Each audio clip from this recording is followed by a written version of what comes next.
महावत्ता पवत्ता च अथस निन्नेता पभु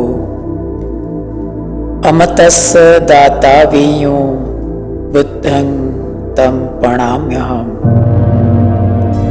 दीवा तपति आदित्यो रत्तिं दीप्ति चंदिमा ऋत्तिं देवं तपीनाथो Subscribe the channel and तम press the bell प्रणाम्यहम्। icon. बुद्धं तम प्रणाम्यहम्। महाकारुणिक भगवान तथागत सम्यक संबुद्ध को अंजलिबद्ध प्रणाम करता हूँ। बाबा साहब के प्रति कृतज्ञता व्यक्त करता हूँ और इस चैनल व्हील ऑफ धम्म को देख रहे आप सबके प्रति मंगल कामना करता हूँ। साधु साधु साधु। आज एक ऐसे विषय पर चर्चा करने जा रहा हूं जिसका हमारी धम्म की यात्रा में सबसे बड़ा योगदान होता है, जिसके बगैर अपवाद को छोड़ देता हूं धम्म यात्रा संभव ही नहीं है। वो है गुरु की महत्ता। क्या हमारी धम्म यात्रा गुरु के बगैर संभव है? अंतर यात्रा में सफलता के लिए अनिवार्य बात क्या है? कोशिश करता हूं जटिल बात को सरलता से समझाने की। जो साधक समझ गए, समझ लो वो निहाल हो गए। आषाढ़ मास की पूर्णिमा को गुरु पूर्णिमा भी कहा जाता है। इस मंगलमय दिवस पर भगवान तथागत ने पंचवर्गीय भिक्षुओं को सारनाथ में प्रथम धर्म उपदेश दिया था, जिसे हम धम्मचक्र प्रवर्तन दिन के नाम से जानते हैं।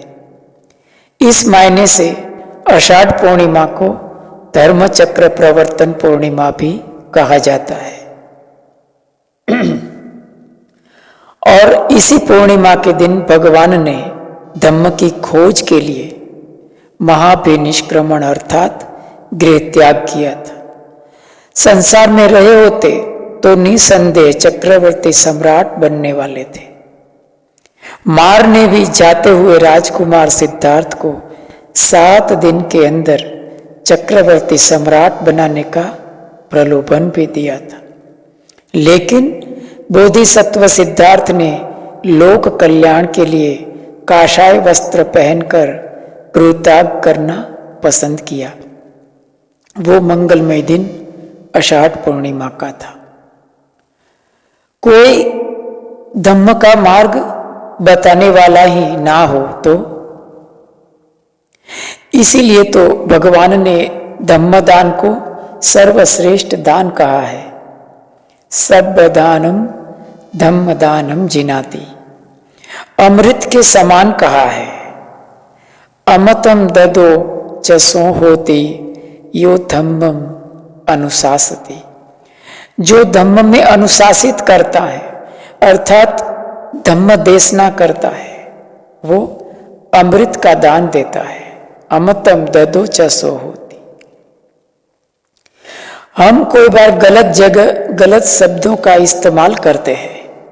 कोई बार हम अर्थदान इत्यादि को भी धम्मदान कहते हैं। अर्थदान इत्यादि अलग है, धम्मदान अलग होता है। दरअसल धम्मदान का अर्थ धम्म का बताना होता है, धम्म का मार्गदर्शन, धम्म का प्रतिपादन करवाना होता है। इस मायने से गुरु मार्गदाता होता है। गुरु शब्द बनता है गु और रु के संयोग से। इसका अर्थ है जो अंधेरे से उजाले की तरफ ले जाता है, अज्ञान में से ज्ञान की तरफ ले जाता है। उनकी प्रतिभा हाईलाइट होने से आकर्षण का केंद्र होता है। वो भारी बड़ा होता है, इसीलिए गुरु है। जिसकी बातों में वजन होता है। धम्मदान को सबसे श्रेष्ठ दान क्यों कहा गया है? सब दानम धम्मदानम जिनाति। कोई व्यक्ति समंदर के मध्य में रास्ता भटक जाए तो कितना भय और कितनी बेचैनी महसूस करेगा वो। समंदर की ऊंची लहरों से भय, शार्क पिराना जैसे हिंसक मछलियों से भय, मगरमच्छ से, चारों ओर डरावना समंदर और समंदर की लहरें। क्या उसकी हालात का हम अंदाजा लगा सकते हैं? उतने में अगर वो किसी को देखता है पास से कोई नौका में गुजरते हुए और उसके सामने वो हाथ हिला के हाय हल्लो कर देता है, वो क्या चाहेगा उनसे? अच्छा खाना पीना, धन दौलत, रुपये पैसे, पद प्रतिष्ठा? क्या मांगेगा वो? मार्ग ही मांगेगा ना कि दूसरा कुछ? हम सब संसार के समंदर में भटके हुए हैं। गुरु हमें धम्म का मार्ग बताते हैं। भगवान बुद्ध ने धम्म का मार्ग ही नहीं बताया होता तो बाबा साहब भी हमें धम्म कैसे दे सकते थे? भगवान बुद्ध के धम्म को मज्जिमा पटिपदा कहा गया, दुख निरोध गामिनी पटिपदा कहा गया। पटिपदा का अर्थ होता है पगडंडी, मार्ग। एस मग्गो विशुद्धिया, मार्ग है तो मुसाफिर भी होने चाहिए। हम सब मुसाफिर हैं, मुसाफिर है तो वाहन भी होने चाहिए। धम्म हमारे लिए वाहन है, इसीलिए महायान या हिनयान जैसा नाम दिया गया। बड़ी नौका और छोटी नौका, यान का अर्थ होता है नौका। नौका एक वाहन है जिसमें यात्रा होती है। नौका है तो नाविक भी होना चाहिए। बिना नाविक की नौका और बिना ड्राइवर के बस मुसाफिर को मंजिल तक कैसे ले जाएगी? कभी न कभी आपने ड्राइवर के पास बैठ के ड्राइव करते हुए देखा होगा। घर की गाड़ी में, बस में, या हो सकता है कि नौका में भी नाविक को देखा होगा। किसी किसी को पायलट को विमान उड़ाते देखने का मौका भी मिला होगा। खैर कोई भी हो, ड्राइवर हो, नाविक हो या पायलट, ले जाने वाले को बड़ा ही चौकन्ना रहना पड़ता है। ड्राइवर के दोनों हाथ, दोनों पैर, दोनों आंखें और दोनों कान, पूरा शरीर चौकन्ना होता है। ड्राइवर का पूरा शरीर आपको मंजिल तक पहुंचाने में व्यस्त होता है, क्योंकि भटकने की संभावना होती है, अकस्मात की संभावना होती है, देरी हो जाने की संभावना होती है। एक कुशल ड्राइवर इन सब बाधाओं से आपकी सुरक्षा करते हुए निश्चित स्थान पर पहुंचा देता है। यात्रा के दौरान मुसाफिर निश्चिंत होकर सो जाते हैं, है ना? आपने और मैंने भी जीवन में अनुभव किया होगा। यह समर्पण की निशानी है, क्योंकि हम अच्छी तरह से जानते हैं कि ड्राइवर को भी कसौटी पर कसा गया होता है। उनके हाथों में ऐसे ही नहीं जिम्मेदारी सौंप दी जाती। धम्म का मार्ग निर्वाण तक ले जाने वाला है, उसमें भी ऐसी बाधाएं आती है। गुरु अपने शिष्यों के प्रति सजग रहता है, वो भटक न जाए। उल्टी सीधी साधना करके अकस्मात न कर बैठे, जो कि जानलेवा साबित हो। बिन जरूरी प्रमाद करके देरी ना कर दे। इसीलिए गुरु प्रज्ञावान और करुणावान होने के साथ साथ कठोर और हिम्मतवान भी होता है। बच्चों की तरह निर्दोष होता है। पलों में वो खुशी, नाराजगी व्यक्त कर देता है। उनकी कठोरता, नाराजगी क्षणिक होती है, क्योंकि उनके संस्कार पानी पर खींची जाती लकीर के समान होते हैं। गुरु सिर्फ मार्गदाता नहीं होता, मंजिलदाता भी होता है। आपने विपස්සना का कोर्स किया होगा तो पता चला होगा किस तरह आपके पीछे पीछे लोग लगे रहते थे। प्रतिक्षण आपको संभाल रहे थे धम्म सेवक। 4 बजे उठाने आ जाते थे, रात को 9 बजे सुलाने भी आ जाते थे। साधक तिल मिला जाता है, लेकिन कोमलता के आगे कठोरता हमेशा हारती है। जैसे कमल में बंद भंवरा हार जाता है। गुरु अपने शिष्य के मानस को अच्छी तरह से समझता है। रागचरित मानस है, द्वेषचरित मानस है, मोहचरित है या मीमांसक। मरीज दवाई लेने को आसानी से इनकार करता है तो कुशल डॉक्टर युक्ति प्रयुक्तियां करके उन्हें दवाई पिला ही देता है। जैसे भगवान बुद्ध के काल में जीवक वैद्य ने राजा चंड प्रद्योत को दवाई पिला दी थी। जीवक एक कुशल वैद्य था। यहां हमें याद होना चाहिए कि भगवान बुद्ध को कुशल वैद्य कहा जाता था। भगवान को मायावी भी कहा जाता था। बहुत पुण्य पारमी के धनी होते हैं लोग, जिसमें श्रद्धा और समर्पण जन्मता है। श्रद्धा समर्पण एक कुदरती बख्शीश है। बुद्धि तर्क से और सब कुछ हो सकता है, लेकिन सच्ची श्रद्धा और समर्पण प्रकट नहीं हो सकता। बुद्धि ही समर्पण और श्रद्धा में बाधा बनती है। माता पिता बुद्धि और समझदारी से अपने संतानों में बुद्ध धम्म के प्रति श्रद्धा और समर्पण पैदा कर सकते हैं। धम्म के बचाव एवं संवर्धन के लिए यह बहुत जरूरी है। देखिए धम्मवाणी में श्रद्धा के बारे में क्या कहा गया है।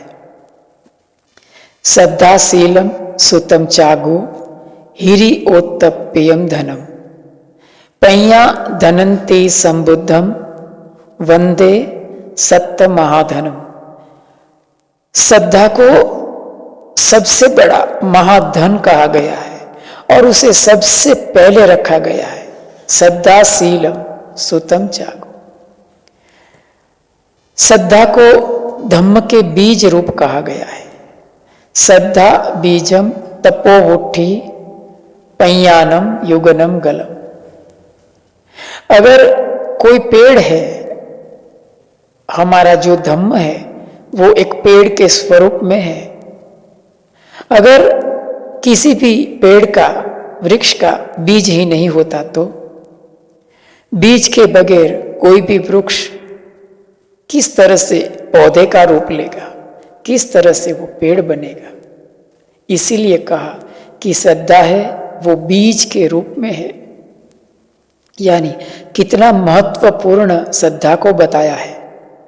श्रद्धा नहीं है तो कभी भी कोई भी इंसान, साधक धम्म में विकसित नहीं हो सकता है। श्रद्धा को सबसे श्रेष्ठ संपत्ति कहा है। देखिए, सद्दीय वित्तम पुरुष सेठम धम्मो सुच्चीणम सुखमा वहाती।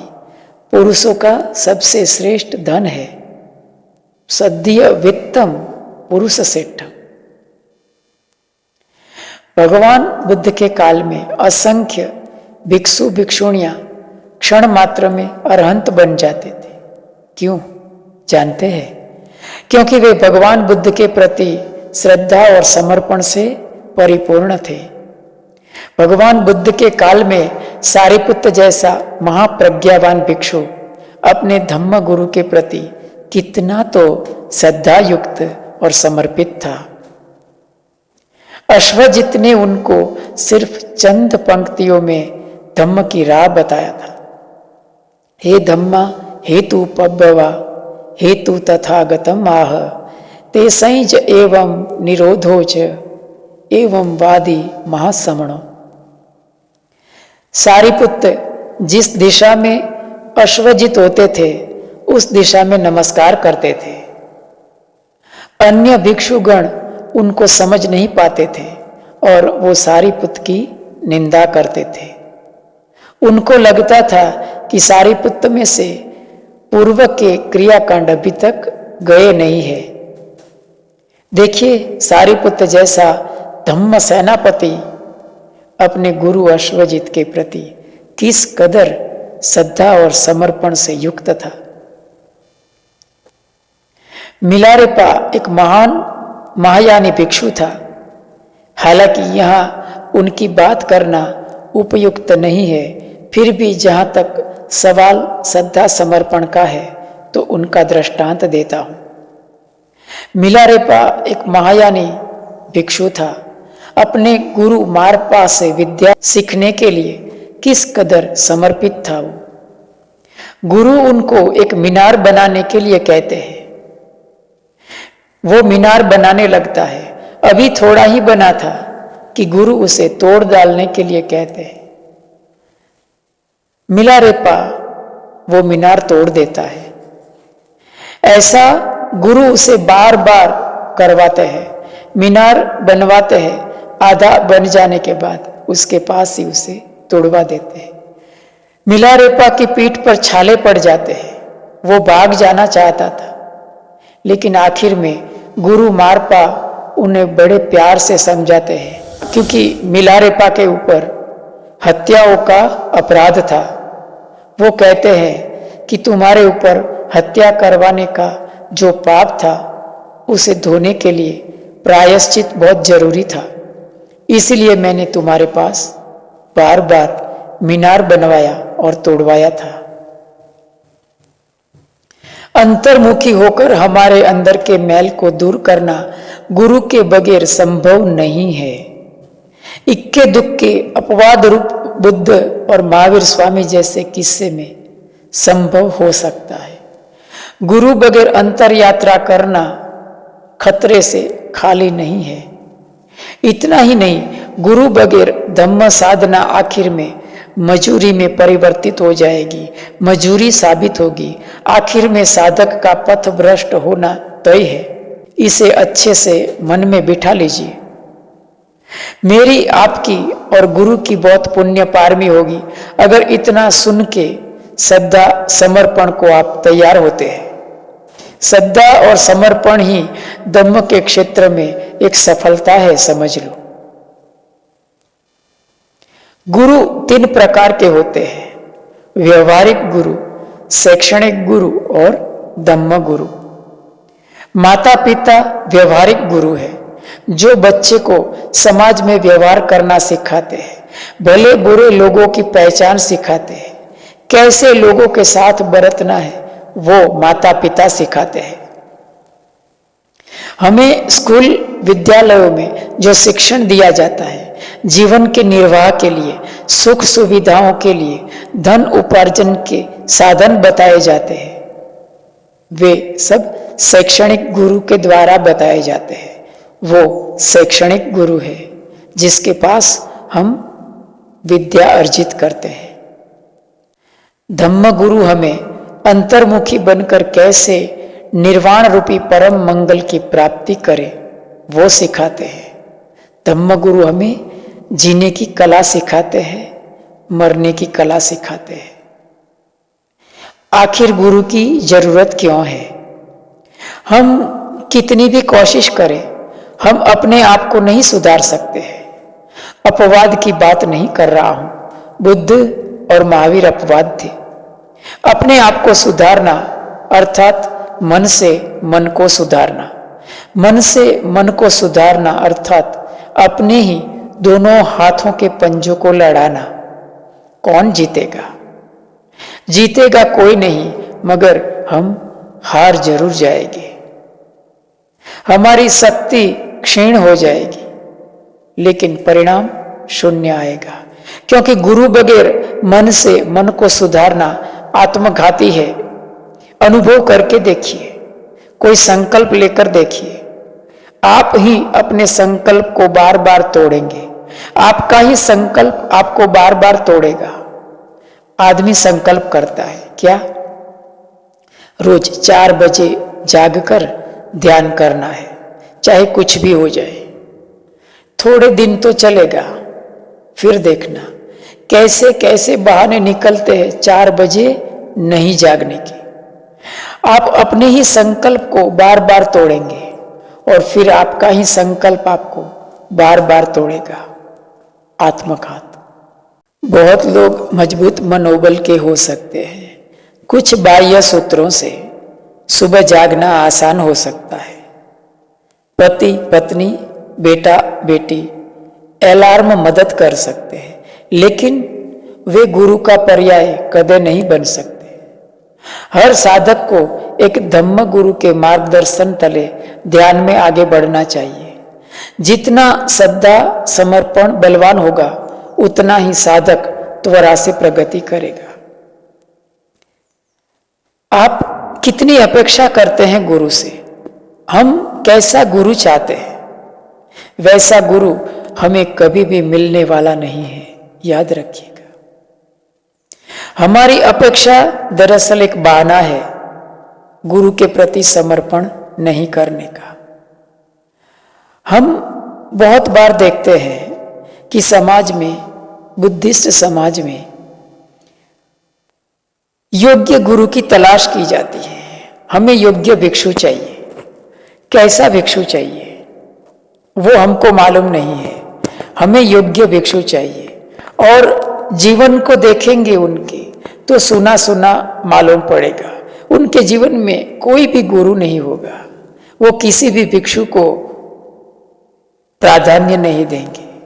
वो चाहते ही नहीं है कि किसी को वो गुरु के पद पर स्वीकार करें। भगवान बुद्ध ने जो बुद्ध, धम्म और संघ का निर्माण किया है, बहुत सोच समझ कर किया है। जितना श्रद्धा समर्पण बलवान होगा, उतना ही आप त्वरा से प्रगति करेंगे। रुकावट हमारी तरफ से होगी, शिष्य की तरफ से होती है, गुरु की तरफ से नहीं। हमारा मत्था जितना भारी होगा, उतना ही वो रुकावट करता है। झुकाना जितना महानता का सूचक नहीं है, उससे भी ज्यादा महानता का सूचक झुकना होता है। धम्मदान कौन दे सकता है? यह एक बहुत पेचीदा सवाल है। धम्मदान का अर्थ सिर्फ प्रवचन देना, सिर्फ धम्म की बातें बताना नहीं होता। कहीं पर पढ़ लिया और कहीं पर सुन लिया और कहीं पर बता दिया, यह धम्मदान नहीं है। धम्म देशना और भाषण में जमीन आसमान का फर्क होता है। धम्मदान देने के लिए अंतर्मुखी व्यक्तित्व होना चाहिए। व्यक्ति के पास अंतर यात्रा के दौरान आते जाते उतार चढ़ाव का तजुर्बा होना चाहिए। व्यक्ति समाज में हाईलाइट होना चाहिए, ताकि वो भला और बुरा करने के प्रति वो सजग रह सके। जो धम्म श्रवण करने के लिए परिपक्व है, वही धम्म देशना के लिए परिपक्व हो सकता है। गुरु बनने से पहले शिष्य बनना जरूरी होता है। धम्म दान देने से पहले धम्म श्रवण करना जरूरी होता है। तो आज इतना ही रखते हैं। चैनल व्हील ऑफ धम्म को देख रहे सभी श्रद्धावान उपासक उपासिकाओं के प्रति खूब खूब मंगल कामना करता हूँ। आप सब धम्म में आगे बढ़े, अपने अपने गुरु के प्रति समर्पित बने और धम्म का सदैव प्रतिपादन करें। सबका मंगल हो, सबका मंगल हो, सबका मंगल हो। जाते जाते छोटे से अपने और संघ की स्वार्थ की बात करता हूँ। श्रद्धावान उपासक उपासिका दान देकर अपनी पुण्य पारमी अर्जित कर सकते हैं। मैंने नीचे वीडियो के डिस्क्रिप्शन में डिटेल दिया है। सबका मंगल हो, सबका मंगल हो, सबका मंगल हो।